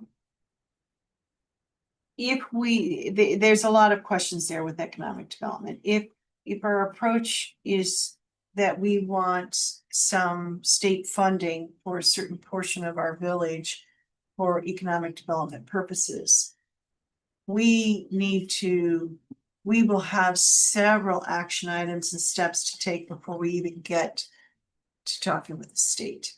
So, for example, New York Forward or something like that. We need to understand our purpose, our plan, our focus. Then we need to interact with the private property owners who may or may not be involved to see if there is an interest there. We may have, as a board, a lot of interest, but if our private property owners, let's say Limestone Plaza, are like not interested, then we have nothing. Okay. Right, there's a large investment for business to put into their business. Well, they have to be ready You know, to to make sign an on to investment. do that, right? Yep. They have some, to put some skin in the game, as they say. We have some village owned property that may turn and may not turn, and there are other private properties I was thinking of improving on, you know, like we have some apartment complexes that could use a little shine.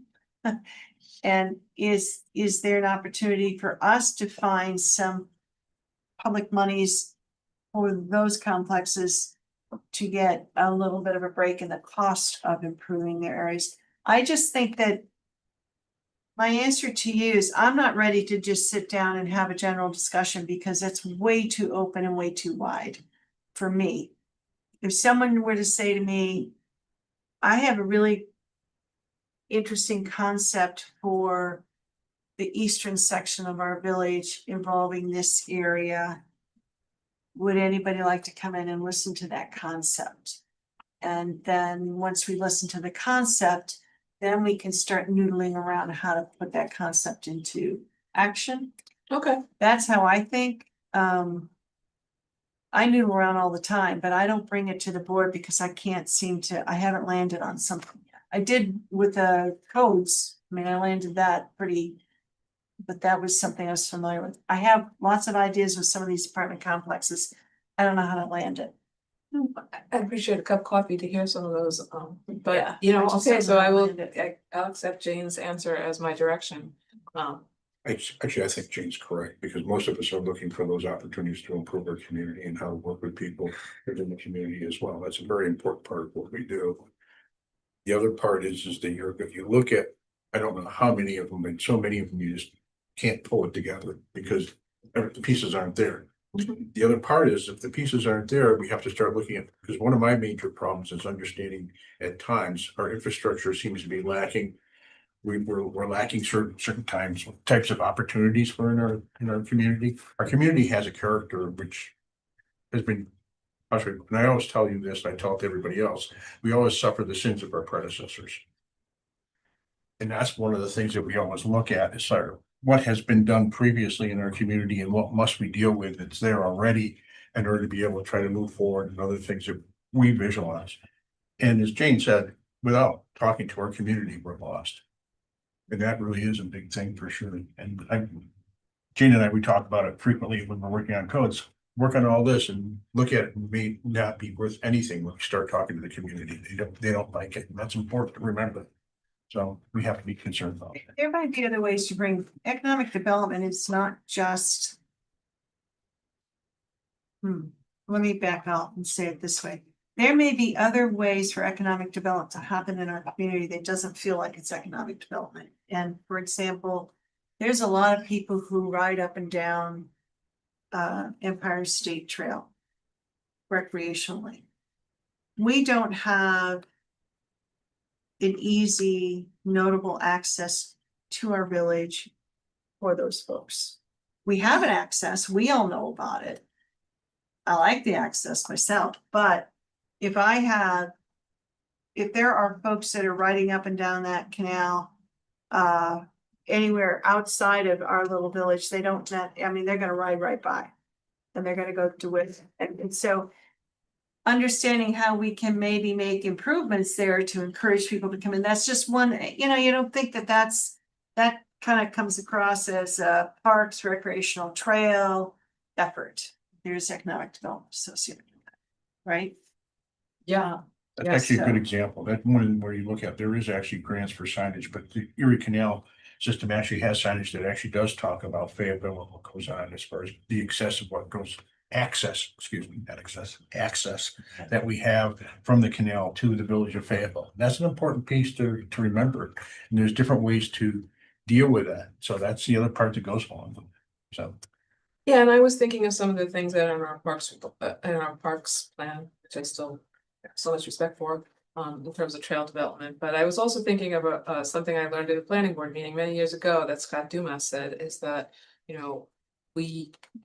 if we just sit and wait for someone to come, it's not the same as if we try to attract. Yes. And you know, that has stuck with me all these years. And so, you Yeah, know, we can that's keep- something that yeah. that hums along in my brain, wondering what we could do, and that's why I wanted to raise the question. So Yeah. thank you for this conversation. Any kind of ideas you have, certainly bring them to me and we can see if we can, make them move forward however. On an agenda or amongst us or whatever and see where we go with it and talk to the. Perhaps the Well, properties. this and the- discussion was already Yeah. helpful on a couple of things that Jane raised, you know, Yeah, because I don't have the expertise. I just like to work as a team. So, Yeah. and we generate ideas Yeah. by discussion, Yeah. as we just did. So Right. I Yeah. think that's great. okay. Anything else? I make a motion to adjourn. All right. I'll second the motion. That didn't take too long. That was Dave. Good, thank you. Thank you. Thanks, everyone.